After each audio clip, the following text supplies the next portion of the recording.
always gone out of his way to help others. Now it's him who needs the help. Help my big brother George. He's done so much for all of us, more for me than I remember. Remember all the times he would stay late after work and not ask a cent. The world needs more like George Bailey never thinks about himself. I wouldn't have a roof over my head if If it wasn't for him, I would have given up long ago. All I think about is myself. I must have taken the last cent he had. He had no sense of business, that George Bailey, just like his father. None of the Baileys were ever businessmen. It's his own fault if he wasn't prepared for At times like these, I can't help but to think it's all my fault. Help him, Father. It's me who's putting him through all this. Something's the matter with Daddy. Should we pray for him, Mommy? Yes, Zuzu, pray. Pray very hard. Dear God, please look over my husband, George. Dear God, please look over my husband, George. The voices carry heavenward, and Joseph, the superintendent of angels, summons Clarence, an apprentice angel. You sent for me, sir? Yes, Clarence, a man down on earth needs our help. Splendid! Is he sick? No worse, he's discouraged. At exactly 10:45 p.m. tonight, Earth time, that man will be thinking seriously of throwing away God's greatest gift. Oh, dear, dear. His life that I've only an hour to dress. What are they wearing now? You will spend that hour getting acquainted with George Bailey. Sir, if I should accomplish this mission, might I perhaps win my wings? I've been waiting over 200 years now, and people are beginning to talk. What's that book you've got there? The Adventures of Tom Sawyer, sir. I was reading it when you sent for me. Oh, fine book. Excellent. Well, you do a good job with George Bailey, and we'll see about your wings. Thank you, thank you. Now, if you're going to help George, you'll want to know a little something about him. Look, see the town? Oh, why, yes. A group of young boys sledding down a snow-covered hill and onto the ice. Oh, this is amazing. Yippee! Who's that? That's your problem, George Bailey. A boy? That's him when he was 12, back in 1919. Something happens here you'll have to remember later on. And here comes the scare baby, my kid brother, Harry Bailey. I'm not scared. Come on,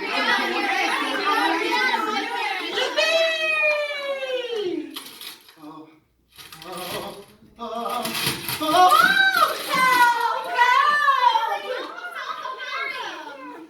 So Harry fell through the ice. I'm coming, Harry. Make a chain, gang, a chain.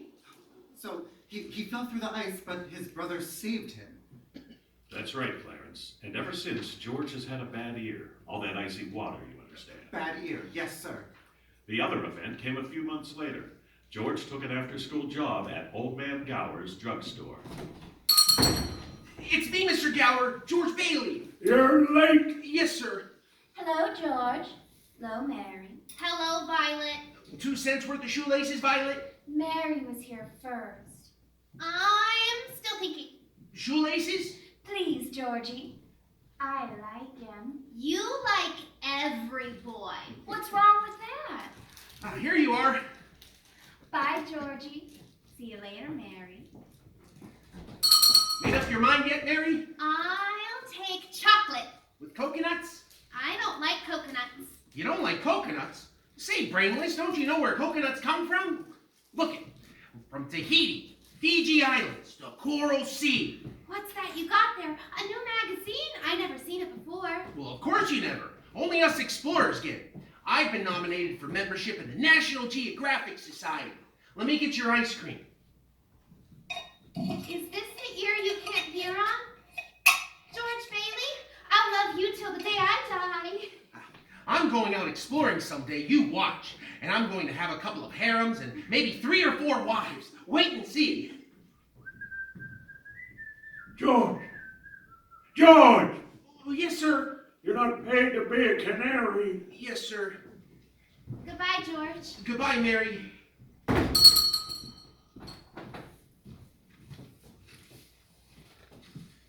What was that piece of paper George just picked up? It's a telegram from Mr. Gower. He found out this morning that his son died of influenza. Oh, awful. Yes, and he spent the afternoon drowning his grief in whiskey. Mr. Gower, do you want something? Anything? No. Anything I could do back here? No. Oh, I'll get them. What's this bottle, Mr. Gower? Never mind that. Get those capsules over to Mrs. Blaine's. Yes, sir. They have the diphtheria there, haven't they, sir? Is it a charge, sir? Yes, George. Mr. Gower, I think... Oh, get going. Yes, sir. Mr. Gower? What is it? Mr. Gower, well, that bottle you used, you put something wrong in those capsules. Who do you think you're talking to? Oh, no, you're hitting my sore ear. Did you hear what I said? Get out of here. No. Oh, Mr. Gower, you don't understand. You put something wrong in those capsules. I know you're unhappy. You got that telegram and you're upset. It wasn't your fault, Mr. Gower, but look, Mr. Gower, look. This bottle, you used this bottle to make up the capsules. It's poison. Poison? Oh, don't hit my sore ear again. Oh, George. All I wanted to do was make sure, Mr. Gower. I won't tell anyone. I know what you're feeling. I won't ever tell a soul. Hope to die, I won't. Oh, George.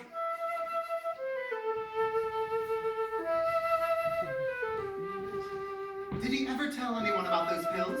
Not a soul.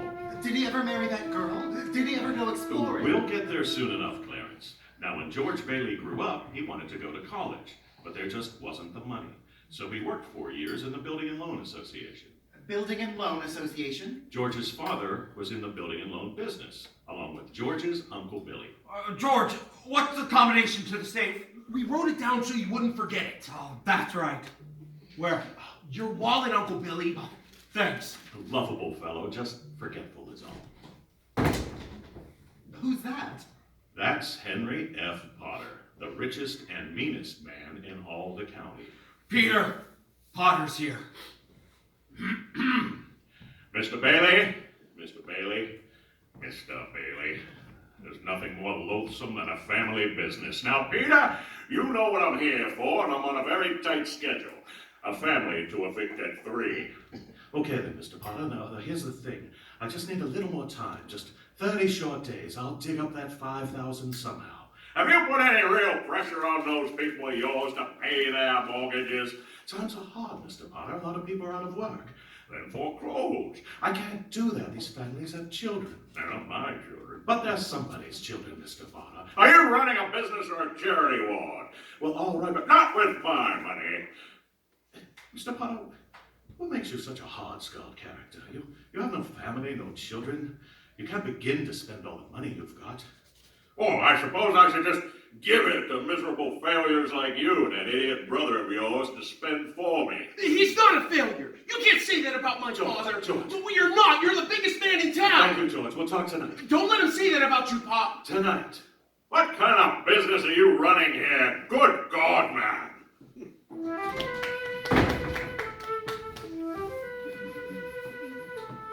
George worked for his father, saving enough to see him through the university. That summer, though, he was going to Europe. George got a job on a cattle boat and was ready to do a little traveling before college. Old man Gower surprised him with a gift of a great big suitcase. On his way home from the store, he ran into his friends, Ernie the cab driver, and Bert the cop. Hey, Ernie. Hiya, George. Hi, Bert. Hey, George, what's the suitcase for? Oh, I'm a rich tourist today. How about driving me home in style? Oh, sure, Your Highness. Hop in the cab. And for the carriage trade, I puts on my hat. Good afternoon, Mr. Bailey. Looks like you're ready to get out of here. Well, hello, Violet. Hey, you look good. That's some dress you got on there. Oh, this old thing? Why, I only wear this when I don't care how I look. See you later. Well, how would you like? Yeah. Well, want to come along, Bert? We'll show you the town. No thanks. Think I'll go home and see what the wife's doing. Family man.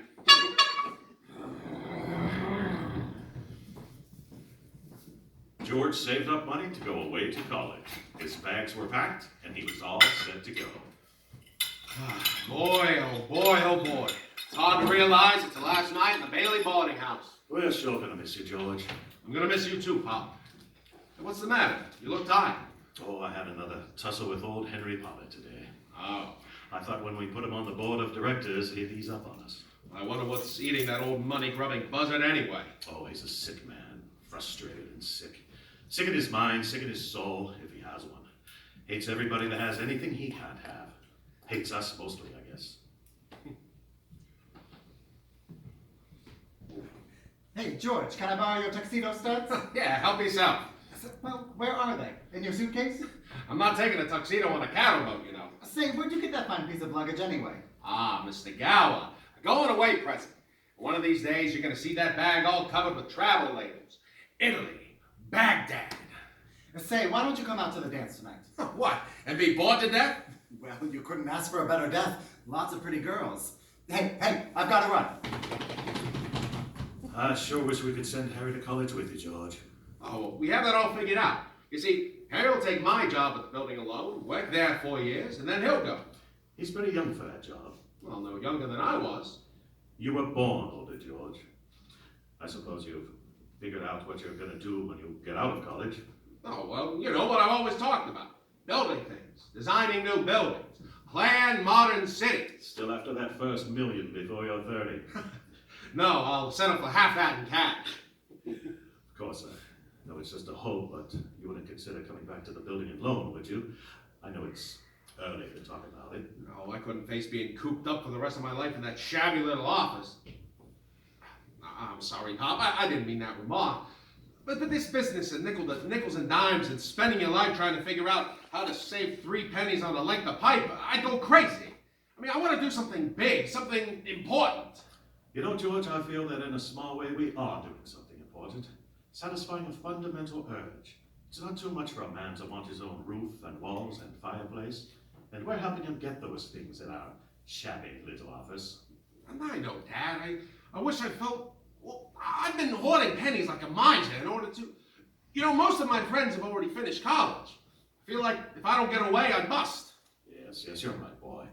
This town's no place to live if you aren't willing to crawl to Potter. You get yourself an education, and then get out of here. I'm glad you see what I'm talking about. Say, I think I'm going to go down to Old Main Street. Last night in town and all. Have a good time, son.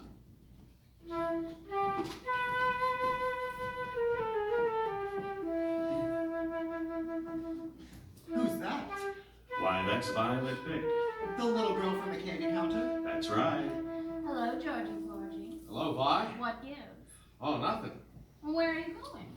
Oh, I'll probably end up at the library. George, don't you ever get tired of just reading about things? Yes. What are you doing tonight? Not a thing. Are you game, Vi? What do you say we make a night of it? Oh, I love it, Georgie. What'll we do?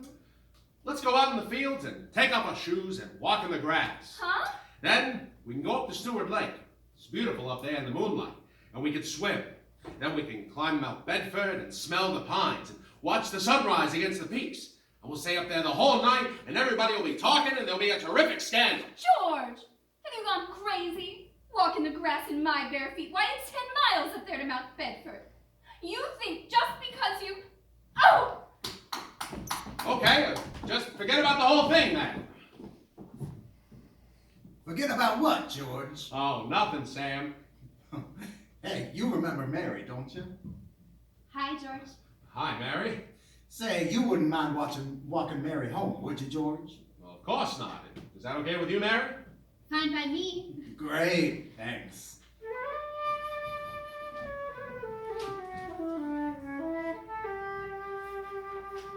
So, George walked Mary home. Is that important to the story, Joseph? I'd say it is, because even though Mary lived only 4 blocks away, it took them over 2 hours to get there. Buffalo gals, won't you come out tonight? Won't you come out tonight? Won't you come out tonight? Buffalo gals, won't you come out tonight? And dance by the light of the moon. Hot dog! Oh boy, just like an organ, gee whiz. Beautiful. You know, if it wasn't me talking, I'd say you were the prettiest girl in town. Well, why don't you say it? I don't know. Maybe I will. Hey, how old are you anyway? 18. 18. Too young or too old? Oh, no, just right. Your age fits you. Hey, look where we are. Oh, the old Granville house. Yeah. I gotta throw a rock. Oh, no, don't. I love that old house. Oh, no. Don't you know about deserted houses? You make a wish, then you throw a rock. But, George, it's such a lovely old place. I wish I lived there. In there? I wouldn't live in there if I was a ghost. Now watch this. Ha ha ha! How about it? Pretty good shot, huh? Broke a window. What's your wish, George? Oh, not just one wish. A whole hatful. Mary, I'm shaking the dust off this crummy little town off my feet, and I'm gonna see the world. Italy, Greece, the Parthenon, the Colosseum. Then I'm gonna come back here and go to college and see what they know. Then I'm gonna build things. I'm gonna build airfields. I'm gonna build skyscrapers 100 stories high.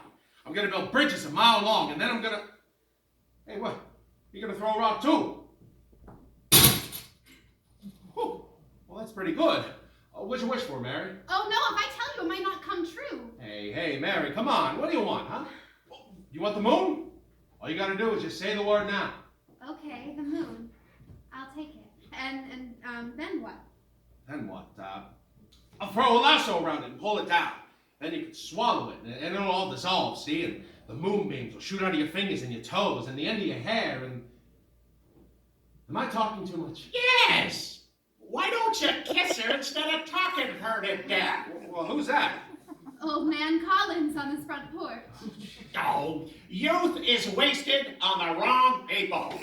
Hey, hold on, mister. Hey, come back out here. I'll show you some kissing that'll put your hair back on your head. Hey, you come out here. Come on. George! Uncle Billy. George, get in the car quick. Your father's had a stroke. I'm sorry, Mary. I gotta go.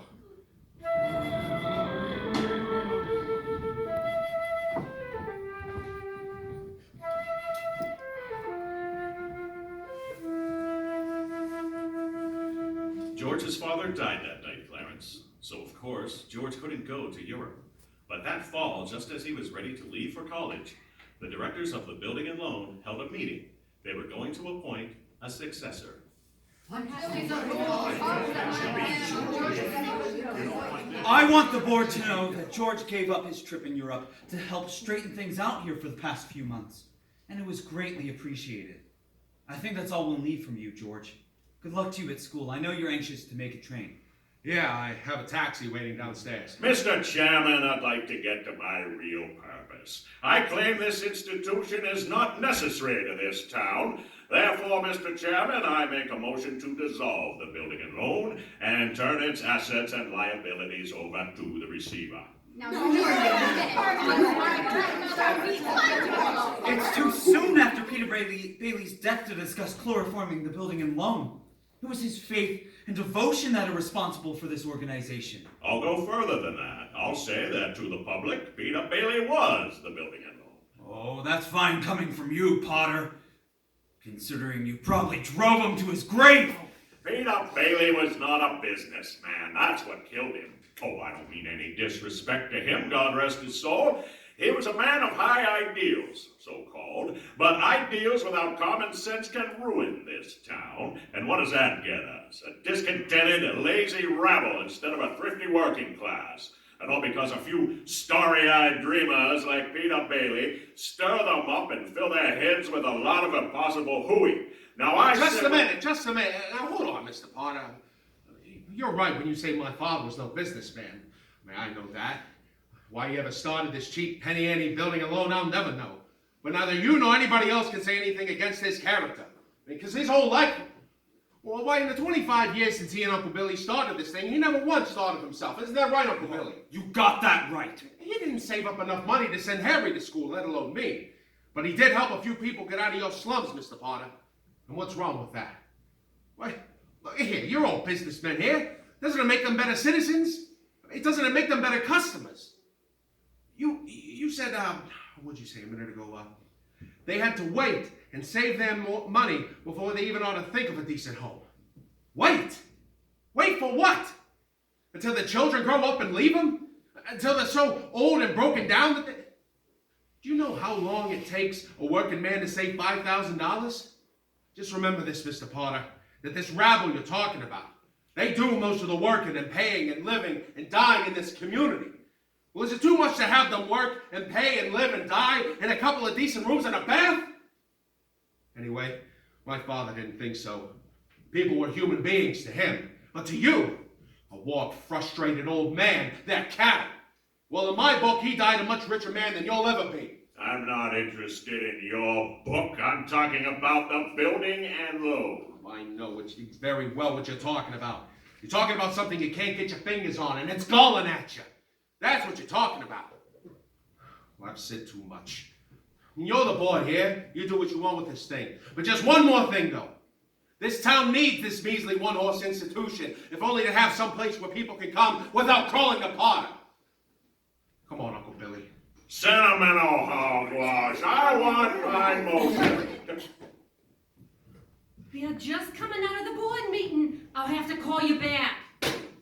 What happened, George? All we heard was Alana yelling. Oh boy, Matilda, you should have heard George. Yeah, they're voting us down in there. Get out of here, George. You missed your boat trip. Do you want to miss college too?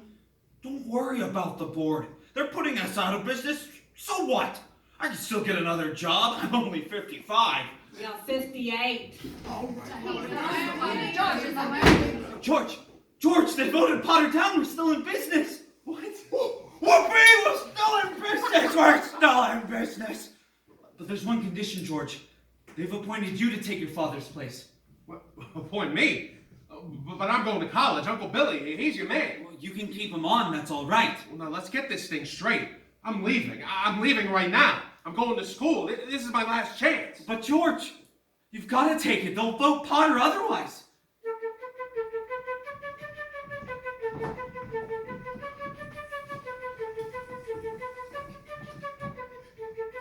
So George Bailey didn't go to college. That's right, Clarence. He gave his college money to his brother Harry, and Harry went instead. But what happened to that good-looking girl? You know, Mary. Oh, George saw her now and then. Not very often, though, because Mary went away to school, too. Anyway, George waited 4 years more for Harry to come back and take over the building and loan. Then he could still see the world. He planned to work in the oil fields of Venezuela. Oh, there she blows. Say, Uncle Billy, you know what the 3 most wonderful sounds on earth are? Breakfast is served, lunch is served, and dinner No. Anchor chains, plane motors, and train whistles. Ah, here's the professor now. Well, if it isn't George Geographic Explorer Bailey. Uncle Billy, you haven't changed a bit. Oh, nobody changes around here. You know that. Oh, am I glad to see you. Say, where's Mother? Oh, she's home cooking the fatted calf. Come on, let's go. Oh, wait. This is Ruth Dakin. Ruth Dakin Bailey, if you don't mind. Huh? Well, I wired you I had a surprise. Here she is. Meet the wife. Well, what do you know, wife? How do you do? What am I doing? Congratulations. Hey, Harry, why didn't you tell somebody? What's a pretty girl like you doing marrying this two-headed brother of mine? Well, I'll tell you, it's purely mercenary. My father offered him a job. Oh, he gets you and a job. Harry's cup runneth over. Come on, Ruth, let's start ahead and leave the bags for the fellas. All right. George, about that job. Ruth spoke out of turn. I never said I would take it. You've been holding down the fort here for 4 years now, and well, I won't let you down. It's all right, Harry. It's all right.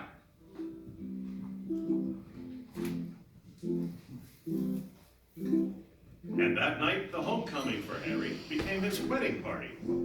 And Uncle Billy familiarized himself with the spirits. Oh boy. I feel so good I can spit in Potter's eye. And I think I will. Well, what do you say? Maybe I should go home. If you could just point me in the right direction. Right down there. That way, huh? Yeah. Okay. Old building loan pal. See you later. I'm all right. George? Yeah, I'm out here on the porch, Mother. Just thought I would get some air. Well, how do you like the new sister-in-law? She's swell. Looks like she'll keep Harry on his toes. Yeah, keep him out of Bedford Falls anyway. George, do you know that Mary Hatch is back from school? Yeah.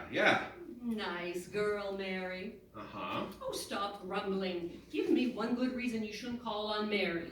Well, Sam Wainwright. Sam's crazy about it. Well, she's not crazy about him. And, well, how do you know that? I mean, did she discuss it with you? Besides, Sam is in New York, and you're here in Bedford Falls. Ah, and all's fair in love and war. I don't know about war. All right, Mother. I think I'll go out and find the girl, and Do a little passionate necking. Oh, George. Bye, Mrs. Bailey. By the way, do you want any books at the library? The library? George. George, you go and see Mary, you hear?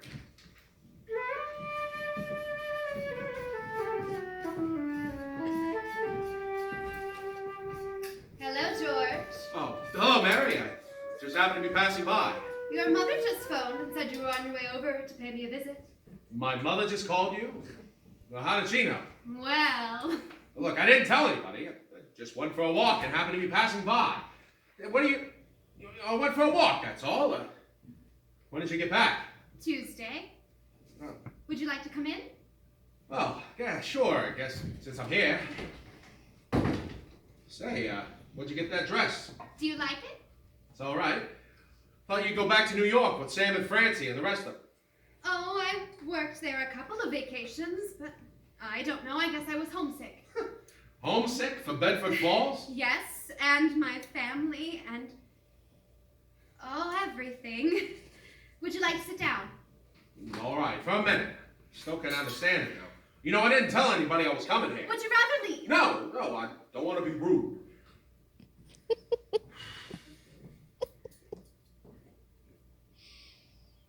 It was nice about Harry and Ruth, wasn't it? Oh, yeah, that's all right. Don't you like her? Well, of course I like her. She's a peach. Oh, it's just marriage in general you're not enthusiastic about. No, marriage is okay for Harry and Sam Wainwright and you. Mary, who's out there with you? It's George Bailey, Mother! George Bailey? What does he want? I don't know! What do you want, George? Me? Not a thing. Just came in to get warm. He's making violent love to me, Mother! You tell him to go right back home, and don't you leave the house. Sam Wainwright promised to call tonight from New York, didn't he? Your mother need...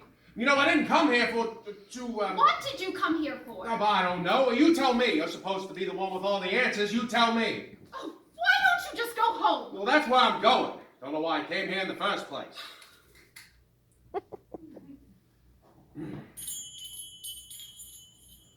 Mary, the telephone is Sam. I'll get it.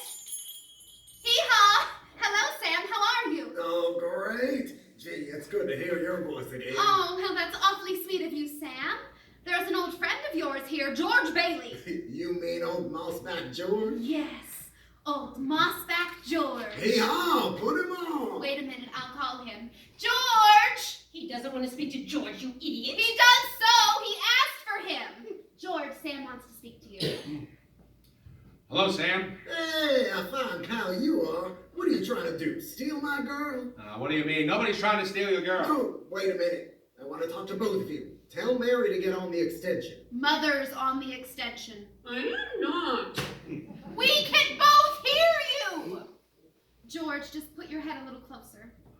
Okay. There, that's better. We're listening, Sam. I have a big deal coming up that's going to make us all rich. George, you remember that night at Martini's bar when you told me about making plastics out of soybeans? Huh? Yeah. Soybeans, yeah. Well, my father's checked into it, George. See? And now he's going to build a factory out of Rochester. How do you like that? Rochester? Well, why Rochester? Well, why not? Can you think of anything better? Oh, I don't know.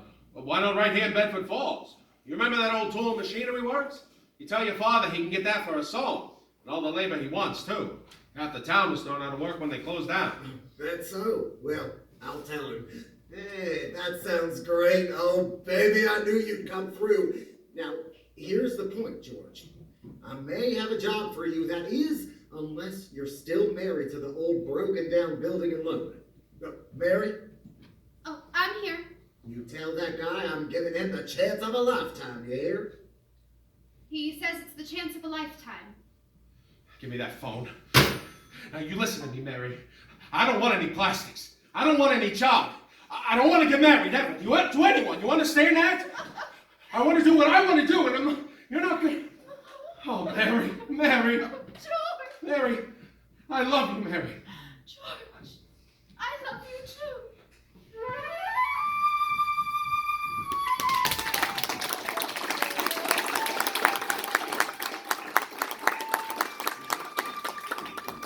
We will return to WBGH Playhouse of the Air's presentation of It's a Wonderful Life. But first, gentlemen, does your hair resemble a dried-out bird's nest full of dandruff flakes? Do you plaster your hair down like a cheap gigolo, smelling to high heaven? P.U. What a stink! When girls get a gander at the tip-top of your noggin, do they go, Ew! well, here's a friendly hint that may just help you out in the romance department. Starting tomorrow, why not try Bremel Hair Tonic? Yes, sirree, you'll be headed for success with Bremel Groomed Hair. A success with the gals and on the job. Bremel always keeps hair looking mighty attractive, always in place, a real sex appealer. Bremel Hair Tonic does lots more than keep your hair handsome looking. Bremel, the swank hair tonic, makes your filthy bird's nest clean. A little dab will do ya, all the pretty gals will scream. Not only will dames love it, your barber will shut out with glee. Bremel, the swank hair tonic, your dandruff will be history. Buy some Bremel today. Your hair will thank you.